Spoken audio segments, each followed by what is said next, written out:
officially rainy season na tayo. At ang mga bata walang pasok. Alam niyo malaking tulong itong canopy ng motorsiklo. Sandali ha.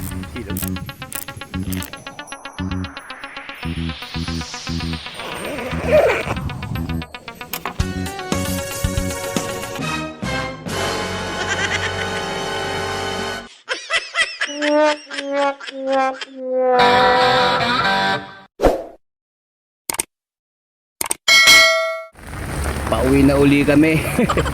Wala tayong walang pasok. Parang nahuli ang declaration. Okay, ta-timing lang tayo ha. Ito mga ka-riders, lalo na ngayong tag-ulan, pakita ko lang sa inyo kung effective ba itong canopy na to. Sa palengke lang natin binili.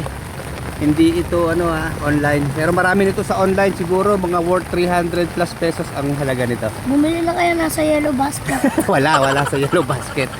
Okay, sige. Start na tayo. Subscribe and like. Alam niyo, sabi nung isang riders natin, Walang pasok. dahil nga naman naka-aerox tayo, masisira daw ang forma ng ating motor pag nilagyan natin itong canopy. Pero alam niyo, 3 taon na naman to na sulit na yung forma. Kailangan talaga natin ng bubong para service sa school, sa trabaho, saka sa palengke, syempre. Pero para sa akin hindi ko na to tatanggalin kasi rain or shine, lalo kahapon ang init, nahihilo talaga ako at sakit na sa balat ng araw ngayon, sobrang init. Kita nyo diba sa Europe, nag-aagawan, nagpapanik buy na sa electric fan, sa mga aircon dahil sa sobrang init. So dito sa atin buti, tag-ulan na. May natawag, tawagin mami. So ayan mga ka-riders, basta sisiguraduhin nyo lang na nakatali ha, nakasecure maigi. Hanggang sa likod nito, may tali yan, tatali nyo mabuti kasi sa lakas ng hangin, pag nahataw, baka masira yung tali, mapigtal. So yun, titignan nyo mabuti, i-check nyo yung pagkakatali nyo. So ngayon, kita nyo, itong anak ko, hindi siya nababasa. Itong windshield natin na plastic, may zipper yan na ibababa yan pag mainit, binababa ko yan, tinitiklop ko yan. So ang nababasa lang naman sa akin, braso, ayan o. Kasi dito open tong magkabilang side natin. Ayoko naman yung balot na balot kasi mainit din yung pag walang hangin na dumadaan. So yun lang ha. Meron ding special safety features tong canopy. Walaan nyo kung ano mga riders. Siyempre pag gantong mayroong kang bubong at medyo light materials lang, hindi tayo pwedeng magbabilis. Kaya yun, safe tayo. Dahil mabakali pa rin to, parang payong, di ba? Nababaligtad din pag sobrang lakas ng hataw ng hangin. So dito naman sa ating motorsiklo, tumatakbo lang tayo siguro mga 30 kilometers per hour. Kaya parang takbong e-bike lang. Kaya safe na safe tayo. Saka isa pa mga riders lalo't ganito, mayroon tayong bubong, tatansyahin natin. Saka sa tabi tayo, sa right side tayo ng kalsada, sa mga road widening, doon na kayo dumaan. Pag dahan, tumatalsik ang tubig, baha. Sobrang lakas ng ulan ngayon. Ano bang petsa ngayon? Katapusan ng June. Ayun na, basta huwag kakalimutan pag tumatakbo, yan, helmet.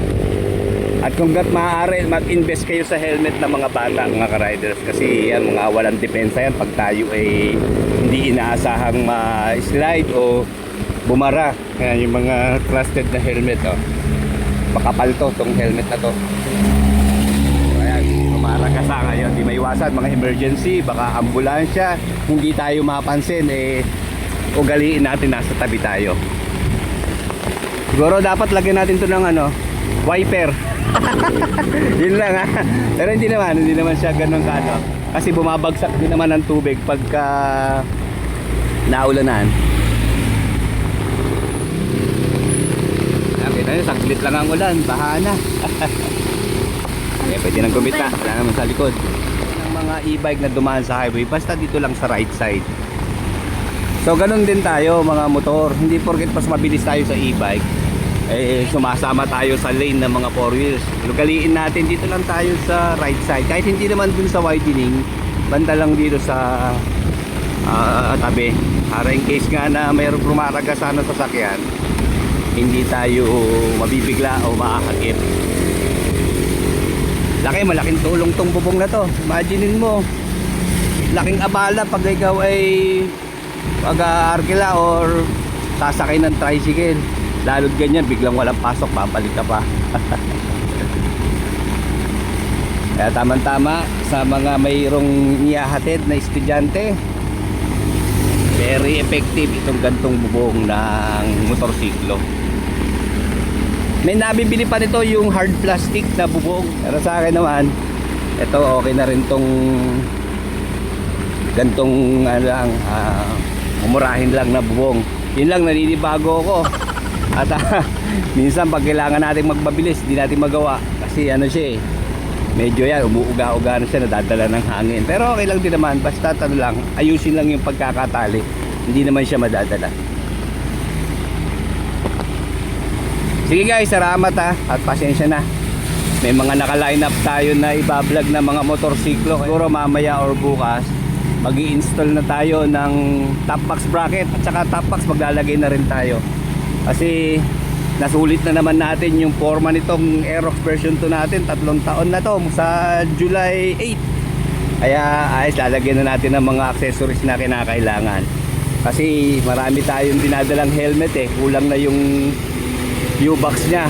Although kasya naman ng isang full face helmet sa U-box, dadagdag pa tayo ng top box para nga naman sa helmet ng mga angkas natin eh safe.